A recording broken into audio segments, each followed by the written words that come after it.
Well, good afternoon. This is Raymond Hall with the Raymond Hall Show, and we want to thank you for your patience and being patient with us. We're just starting just a few minutes late today. We're joined here in the studio with Miss Murphy from African American Families Too, and of course to my right we have Miss Errecca Flynn Walker here, kind of the cornerstone of the whole place. We're here broadcasting in Morris Media Studios, located in the historic Lamert Park. We want to take the time to remember our dear friend and a friend to the nation, Mr. Dick Gregory. We're going to pay a larger tribute to him a little bit later on, but we want to start by giving our condolences to all of those persons that are suffering through Hurricane Harvey. Yeah. Yes, we do. Yes, we do. Hello, everyone. Everyone, thank you for joining us today together. Yeah. And we do want to give our condolences personally from myself and the family here at Morris Media, as well as the Raymond Hall Show, to Mr. Dick Gregory and his family. Yeah. We have a guest that's going to join us shortly, Miss Kate Hutton. Mm-hmm. And she's with the Emergency Preparedness Center for the City of Los Angeles. Yes. And she's quite accomplished, and she has quite a responsibility. So we're going to get to that when she gets online with us. You know, when I first heard about the hurricane, we have so many things that happen. You know, in just one part of the country or another. If it's not fires, it's floods or something like that. So when we were talking, when Mrs. Walker and I was talking in preparation for the show, she asked something that kind of shut the whole conversation down. She says, well, when we have a disaster here, what do we do?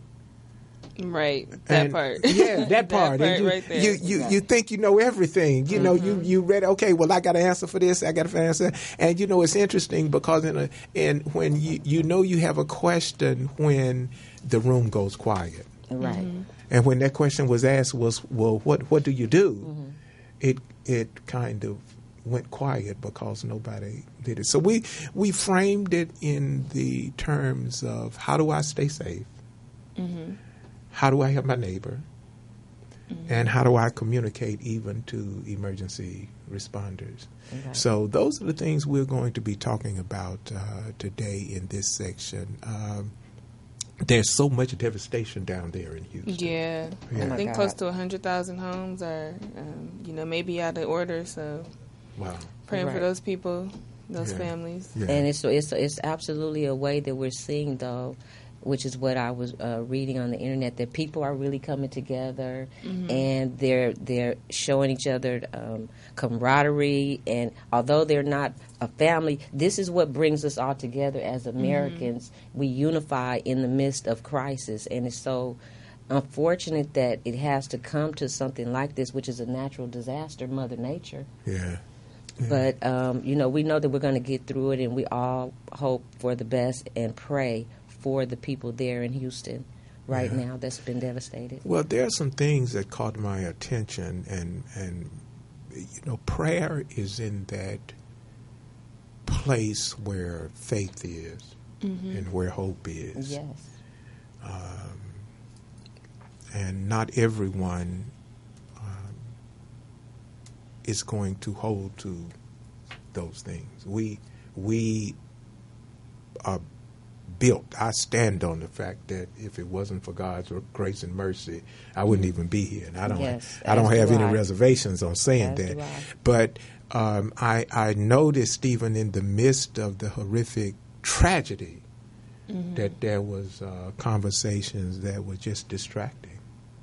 Well, we don't want to be distracted any more than we already have been. We want to come together to help in any form or fashion that we can, and it's awesome to see so many people coming out and supporting all of the families in need right now at this time. The Red Cross and okay, and a lot of organizations that are coming out there donating money to this effort. And what we want to do is just continue to keep them lifted up in prayer and do our part. Well, if you have a spirit of service to give, then by all means give and donate. I am very concerned that the support mechanism that was specifically put in place by the previous administration, it's ironic that it was rescinded a week before this happened. Right. You know, that's what I'm talking about a distraction. I'm not talking about people not running around. You have to speak to those things. Yes, you do. See, we're talking to you here at the Raymond Hall Show. There's our motto. You know our motto. It's a different conversation. And sometimes conversations that are difficult are not the conversations that people readily run to. Mm-hmm. Okay, there's a place where it talks about this seed fell on ground and the birds came and ate it, and then some seed fell on rocky ground and it sprung up and fell back down, and then some seed fell on good ground. Well, I'll give you something just for digest. The seed that fell on good ground is just seed or the person of us or the times of us that has been tested. Mm-hmm. And see, at first when we're not paying attention, that's that sound, that's that ground that's not good ground. It has it's never been tested. You're not paying attention, and it's just something that's just going to be there until something else is be there. And something interesting that I saw was somebody said the people who will suffer most in this hurricane are people who didn't vote for this current administration. Well, that's foolishness. That's foolishness. I think the Creator, however you believe, whether you believe in you're Zenist or Buddhist or whatever it is,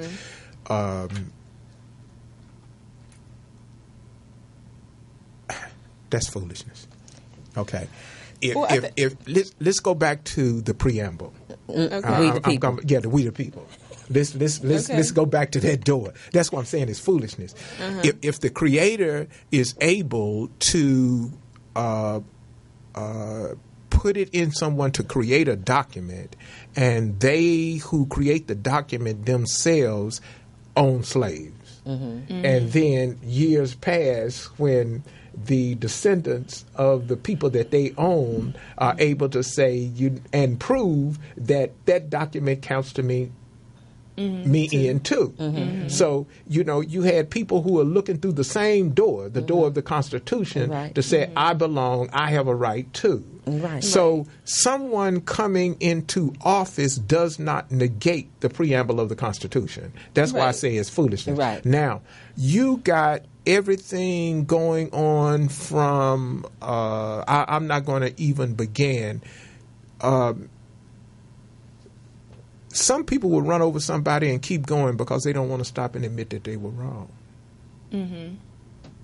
Okay? Right. So they'll find any reason in the world to say, the reason we had this storm is because that's foolishness. Right. Because natural disasters are a part of the world we live in. They happen at any time. Right. Some disasters, such as Hurricane Harvey, are predictable. And isn't it really, really incredible how the meteorologists, people can look at the weather based on, today and things that have happened in the past and predict that they don't know the severity, but they know that something is coming. Right. And it's interesting you should say that because they know it's coming, but they just don't know how many people it's going to affect. They didn't. They didn't know how many people. This. I dare say,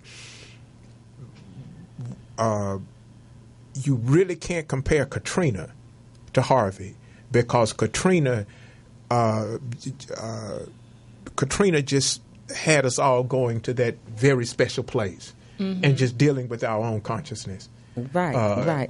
Here in America with Katrina, when I saw that sister in that wheelchair that had passed on and they had a sign on her neck that said, just please bury my mom.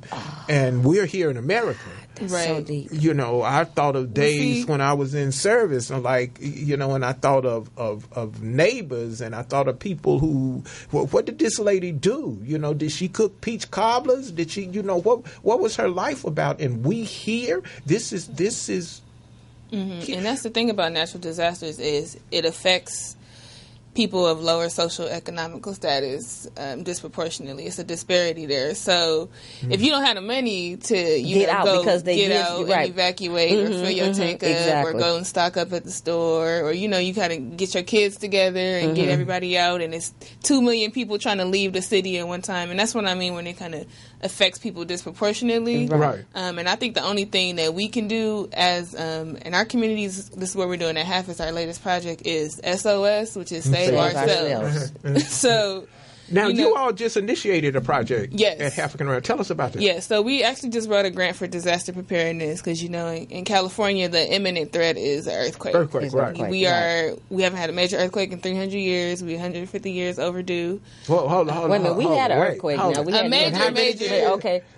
How many? The big earthquake that constitutes like a major, 7 point and up. Okay, 7 point and up. Over 300 years. Over 300 since we've had years. it in California. Wow, I was in the one in Northridge. In Northridge. Right. So I'm glad you have made a note that wasn't major. right. The was major to you because we just had Earl Massey. He was a survivor of the Great Alaskan Earthquake, so he's coming and partnering with us on this grant, but.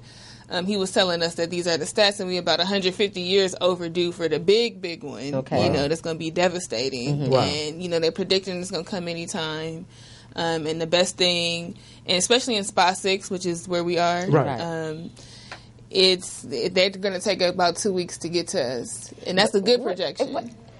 And we can have Miss Hutton fact check us on that, but... Well, I'm not so much concerned with the fact check. I remember I actually lived in Newhall, which was very close to the 14th freeway, and I never will forget that officer that he was on the motorcycle, and he just went right off of that 14 freeway, and I never experienced anything like that in my life, where the earth is moving up and down and sideways at the same place. Right. You had large items that were strewn across the floor, but something as light as a glass just sat right there where it was. It was the most interesting thing it was. Right, an earthquake is something you can't see it. It's like the wind. You know it's there. You don't know where it came from, when it's leaving, but it is there and it's ever present. It sounded like to me. It sounded like a big train coming. Right. Okay, it sounded like. But you couldn't really see where it was coming from, but you knew that it was there. I was trying to get out of the way. It sounded like a big train coming. An earthquake. Right. So that's one thing that we have to ask Ms. Hutton, like, pretty much what type of preparedness are we? So earthquake is one thing, flood is another. Is that two different types of preparedness that we need to have? Well, I've been in certain training sessions where it seems to be sometimes it boils down to there are some common things. Okay, common Make things. sure you have plenty of water. Okay. Make sure that you have flashlights and things like that.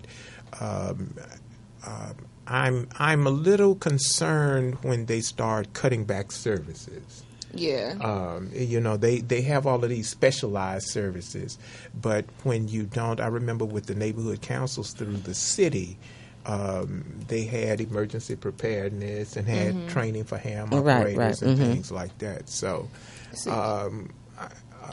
with the earthquake, you have to be prepared to really shelter in place. Yeah, and you got to be prepared for those phone lines to go down. Right. You might not be able to get to the bank. Do you have cash? Right. That was we a all big should. issue. We all should have cash at home. Yeah. We all should have our medications that we may take on hand. We should have, in my opinion, earthquake preparedness in our car, because a lot of us spend a lot of time in our car. Like just some type of backpack with a comfortable pair of shoes, your water, your medicine. Like Mr. Hall said, some basic things. So that's what we hope that Ms. Hutton will be giving us. And you can't drive. I think people need to think about that because the ground is, is all messed up. So if it takes you 20 minutes to get home driving, now you got to walk. Yeah. Right. Do you have a plan with your family members? How are you going to know, Yeah. It took 2 hours to go a distance that normally takes about 10 minutes. Now, I'm going to share this that I remembered it. Okay. I don't know how to comment on it, but I'm just telling you what was memorable to me.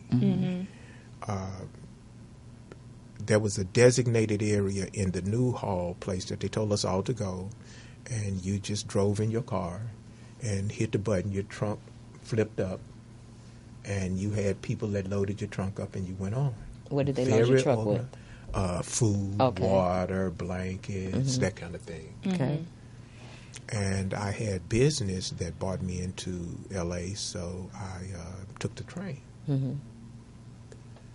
And to my amazement, it was people lined up after line up after line up. It looked like those lines just went blocks. And the train is passing by, and you saw what they were carrying after they went through the line. A block of something that looked to be cheese. I don't know what it was. I was on the train moving. But two other things was distinguishable. That was water, a gallon of water, and a blanket. Right. And I thought, what a big difference. Right.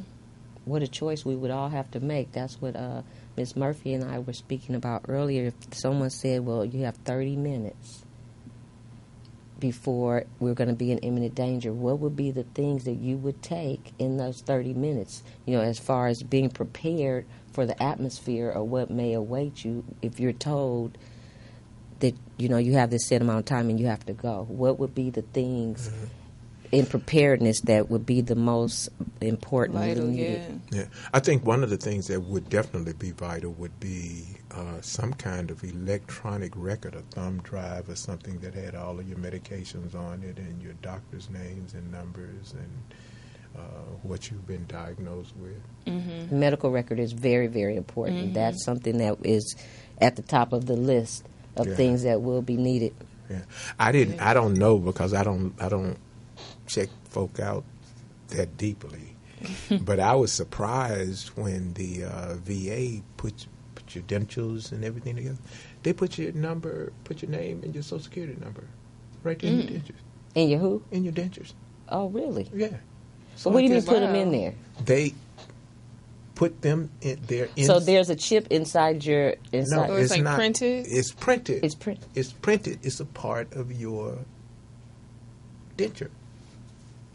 Okay. Now, I don't know if they're still doing it. I've been having mine for a little while. So, they're working on me some new ones. But, they print your name right in your denture. Inside of... Well, you know what? They know that that's a safe place. And you're always going to keep up with those, You're going to try anyway. Okay. Let's see if we can get Miss Hutton on the line. Is she on the line? She's on the line. Hello. Right. Hello. I am so sorry about that. Miss Hutton, that's okay. This is Raymond Hall, and welcome, and thank you for coming to the Raymond Hall show. Good afternoon, We're here with Miss Murphy from Healthy African American Families Too, and Mrs. Errecca Flynn Walker, the co-host of the show. And so welcome. Thank you for taking the time to speak with us and speak with the community about emergency preparedness. It's my pleasure. We believe that the community is really the cornerstone and a major pillar of preparedness throughout the entire region, but especially for the city of Los Angeles. So okay. It's a pleasure for us to be able to talk to you guys about that. We've been having a really big push recently that, we know that the city of Los Angeles has a lot of resources to respond to and recover from disasters, but it's a big, big city, and we absolutely need our neighborhoods and our communities to be prepared to help us help LA recover, not only back to where it was, but to a better Los Angeles. So we really are excited to talk with the community about this. Okay. Well, we are happy to have you, and this is something that I know that not only is the people that are listening now going to be benefited by it, but people who will be able to go and pull it up after, and also people who will embed this in some kind of training program that they may have, because that's what we are hoping people will do with the broadcast. So whatever you can tell us that would help us, we're focusing on three things. In a natural disaster, or let's just call it an emergency situation, one, how does a person basically stay safe? Number two, if possible, how do they assist their neighbor? And lastly, but equally as important, how do you communicate with emergency responders to let them know that you need assistance, you don't need assistance, there's someone that you know needs assistance worse than you? Those are the three things I think that with the time we have, if we could hear from you on, maybe would help go a long way. Absolutely. So to your first question, how to stay safe during an emergency. Okay. The first thing I would tell your responders is to know what kind of hazards they face in their neighborhoods. You know, if you live on the coast, you might be more vulnerable to tsunamis than somebody who lives up in the hills and is more vulnerable to mudslides. So really know what the risks are in your neighborhood. And you can always give us a call here at the Emergency Management Department. Okay. Our community emergency managers, they're divided out into bureaus across the city of Los Angeles. They can help you understand what is a risk in your neighborhood and help you craft a plan around that. Another way to stay safe in an emergency is to get emergency alerts. So we have a program in the city of Los Angeles called Notify LA. And if your listeners right now text the word READY, one word, just READY, to 888-777, they're instantly logged or signed up to get emergency alerts from us. So that's READY to 888-777. Okay. That's one way that we can communicate with you during an emergency. You know, we see a lot during emergencies that it's sometimes you might lose power, so you might not be able to watch the news for information. Right. Or you might be on the go. You might be at work or driving a kid to school or anything like that when an emergency happens. They can happen without notice. So Correct. Your cell phone is the one thing that you're going to have with you all the time. That's true. So we encourage people to get those emergency alerts and leave those. I know the Amber Alerts can wake you up late at night, but that's another way that we can communicate with you. So make sure you leave those on your phone. So those are two ways to stay safe right when the emergency is happening. Okay. One way that you can prepare to be safer during an emergency is to have a emergency supply kit and to have a plan on how to use those kit materials and also how to connect with your family. So, we encourage Angelinos to have plenty of food and water stored in their house in case you need to, shelter in place for a few days during an emergency. We're very fortunate here to have pretty great weather for the most part in Los Angeles. But, in a major earthquake, we might, lose power and water for a few days at the very least, if not much longer. So being prepared to stay in your home and shelter in place is really important. Okay. And it's also important to have a plan. I think a lot of people think of a plan as like, I need to map out every escape route and everything, but really what you need to know how to do is how to reconnect with your family. Okay. That's going to, we see a lot of stories out of Houston of families being sent to different shelters. Or maybe your kid was at home, heading home from school, and you were still at work, and then the flooding started, something like that. So knowing how to reconnect and, maybe a meeting point or a designated out-of-state contact you can all call and say, hey, I'm okay, and I'm at this shelter. Thinking about how to reconnect with your family ahead of time is really, really important, and having a plan to do that. Okay.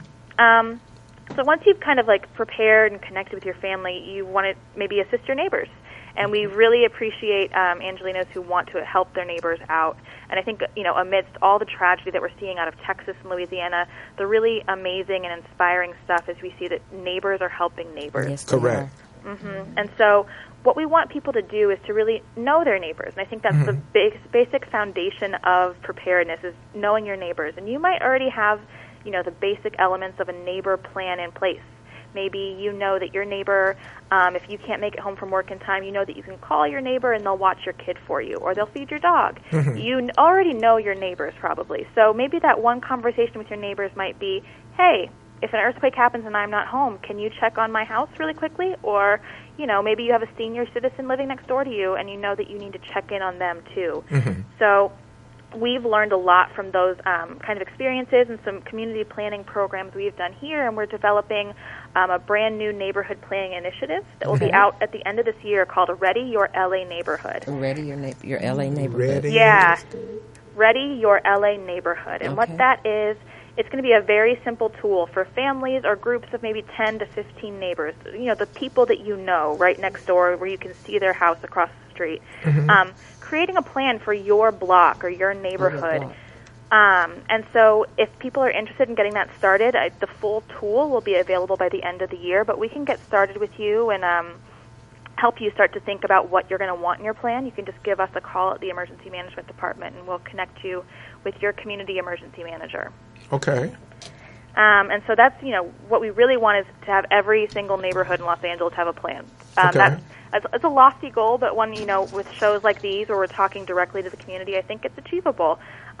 So what we need, though, is people to, work with us and make sure that we get those plans on paper so that we can make sure that your plans are, effective and and you're thinking of everything, whether you're thinking of maybe a disabled neighbor or a senior or a neighbor who has a lot of pets, something like that. And then you're... Yeah. So hopefully, again, if anybody wants to get started on that process, they are welcome to call the Emergency Management Department. We're at 213-484-4800, or they can go to our website. That's emergency.lacity.org. And what was that number again? Yeah, it's 213-484-4800. 4800. 4800, okay. Or you can always, within the city of Los Angeles, call 311, and they'll connect you with us. 311. Yeah. Okay, Ms. Hutton, how are you doing? My name is Errecca. I wanted to ask you a question. What would be the top 3 things that if we were experiencing an emergency would be the top 3 things that we should take or have if we decide that we're going to leave our home in the event that we have an emergency? That's a great question. Everybody has those really sentimental things in their homes, whether it's a family heirloom or that china set you got for your wedding or your grandparents got. But there's some really important basic things that you should really have ready to go to grab so that you can think about those more sentimental things. So the first thing is going to be important documents. Think about birth certificates, deeds to your home, titles to cars, things like that, the kinds of things that are going to be really proving who you are and what you own after a disaster. That's critical. That's number 1. Yes. Number 2 is going to be medications. A lot of people are on different medications, and some of them are necessary for, their life safety. And so we have plans to get medications after a major disaster, but things don't happen immediately, especially after a major earthquake or a flood. So we encourage people to bring their medications with them. We can get you refills, but we need you to have a few pills to get you started for those first 72 hours. Okay. And then the last thing is, make sure that you have the essentials, a change of clothes, your keys, a charger for your phone, just things like that where, if you're evacuating or if you're heading out of your neighborhood to a shelter, things that you're going to need. If you're bringing a pet with you, make sure you bring a leash and their documents as well. Or, a leash for a dog, a crate for a cat. You know your pets and what you need for them. But, just think about the very basics that you're going to need. If you're out of your house, we sometimes joke around and say, like, it's a lot like going camping. What are you going to bring camping? But imagine you're not going home after. Right. Yeah. So those are the 3 most critical things, but, also understand that there are things that are precious to you in your home, and if they are precious to you in your home and you want to make sure that you get them, I would have a plan for how you're going to get them quickly, because what you don't want to do is lose time. So that's why we talk about maybe having go bags, things that you can grab right away. You know where that is all the time. I personally, I have a go bag in my laundry room. It's right by my door. I know that I can grab that bag, and it has all the documents I need, copies of them. It has chargers for my phone. It has an extra pair of shoes because, think about an earthquake. There's going to be a lot of debris around, and if you're wearing, some flip-flops or sandals or high heels, you're going to want those radio sneakers. Shoes. Yes, you want. Right. So just think about those kinds of things. Now, one more question. Oh, you're going to ask a question? Yes. Hi, Ms. Hutton. This is Milan Murphy. I am working at Healthy African American Families. We are a nonprofit here in Leimert Park. And we are working towards disaster efforts as well. We do a lot of community engagement, a lot of community activism. So my question is, how is the city preparing to equip communities, and how can we work together to get people prepared and get ahead of the curve? Absolutely. So again, going back to that neighborhood planning, we'll be rolling that out by the end of the year, and that will really empower neighborhoods to design a plan that works for them. Okay. You know, we can't, we don't want to come into a neighborhood and say, this is what you need to do and this is how you need to run it, because you know your neighborhood much better than any, probably worker at the City of Los Angeles will. So we understand that you are the best planner for your neighborhood. What we also do is have something called the Community Emergency Response Team. That's CERT. And the fire department runs that. And that is basically training community members in the basics of disaster first aid, search and rescue, and things that you'll need really on the ground in your community before the police and fire even get there. And so it'll teach you everything from how to set up triage to how to do a tourniquet, to even like how to work with the fire department once they arrive. So we encourage people to definitely go through that program. It's a 7-week, 7 nights over 7 weeks training. And it's run by the fire department, so you can ask a ton of questions of the fire department about emergency preparedness and response, and they are so excited to teach you guys. So that's Community Emergency Response Team. We call that CERT. Okay. And you can call the Emergency Management Department, and we'll connect you with that program as well. Very good. Now, I know that there's, at the commission meetings, I'm, as I shared with you before, I'm an LA County Commissioner for Community and Senior Services. And right now they're doing a study on aging in place. And Community and Senior Services put a focus on knowing who your neighbors are. In an emergency, has there been an effort to know who, from the city side, not from some individual counties, but has there been a push to know who is in communities, or like the seniors, or you mean individual community people? Yeah, if you have someone that is non-ambulatory, right, and they're in a wheelchair, or they're on oxygen, right, but because normally under normal circumstances they have in-home supportive services and access services, so the quality of their life is what it is, but in an emergency, they may not have those resources or persons to get to them. So does the city in its plan have anything that identifies, or can a senior or disabled person sign up any place with the city that lets them know that they are a disabled person? That's a great question. So the County of Los Angeles has a program like that. And again, if you contact the City of Los Angeles, we can get you in contact with that county program. So a couple of other things that we do that are kind of interesting is in the city, we have the Department of Aging, and they know all of our senior centers, assisted living centers, and they have a really good feel for who's out there and where they are. Okay. Another angle that we use is a kind of an unexpected one, is the Department of Water and Power. A lot of people who have disabilities are on some kind of medical equipment that needs constant supply of electricity. The Department of Water and Power knows who those people are because it helps them to know what the impacts of a power outage are. So we can use that information to kind of see where people with disabilities or where people who need that immediate life-saving medical equipment are. So we have a few different angles to do that. The county has a much more robust registry that we have access to, but they maintain it for the full county. Okay. Well, we're getting close to that last few minutes of the show. We want to take that to cover some of the contact information that you've given us. Now, for the let's mention again to us what the 888-777 will do. What does that do? So if you text right now, READY, READY, to 888-777, that will sign you up for Notify LA, and that is our emergency alert program in the City of Los Angeles. Okay. It's text message based, so when we need to text you with emergency information, whether that's a shelter in place or here's how to find food and water after disaster, that's how we'll be able to get in touch with you. Especially if there's no power or you don't have access to the internet or TV services aren't working. Those text messages we've found after disaster are the most reliable way to get to people.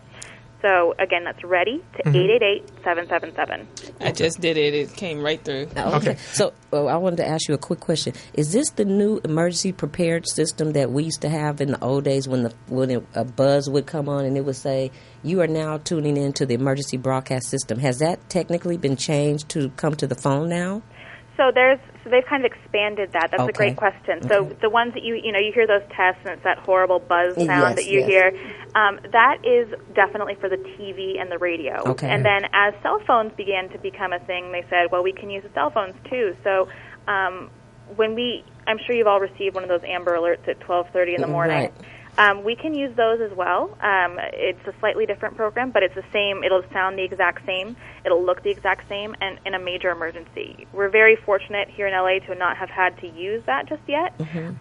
But the Notify LA, the texting in one, that's a similar program, and we can use that more easily. The really loud buzzing one, that's the federal government runs that, and we have access to it, but we have to ask permission. And so that can sometimes take, you know how it takes when you're talking to the government. It can take time.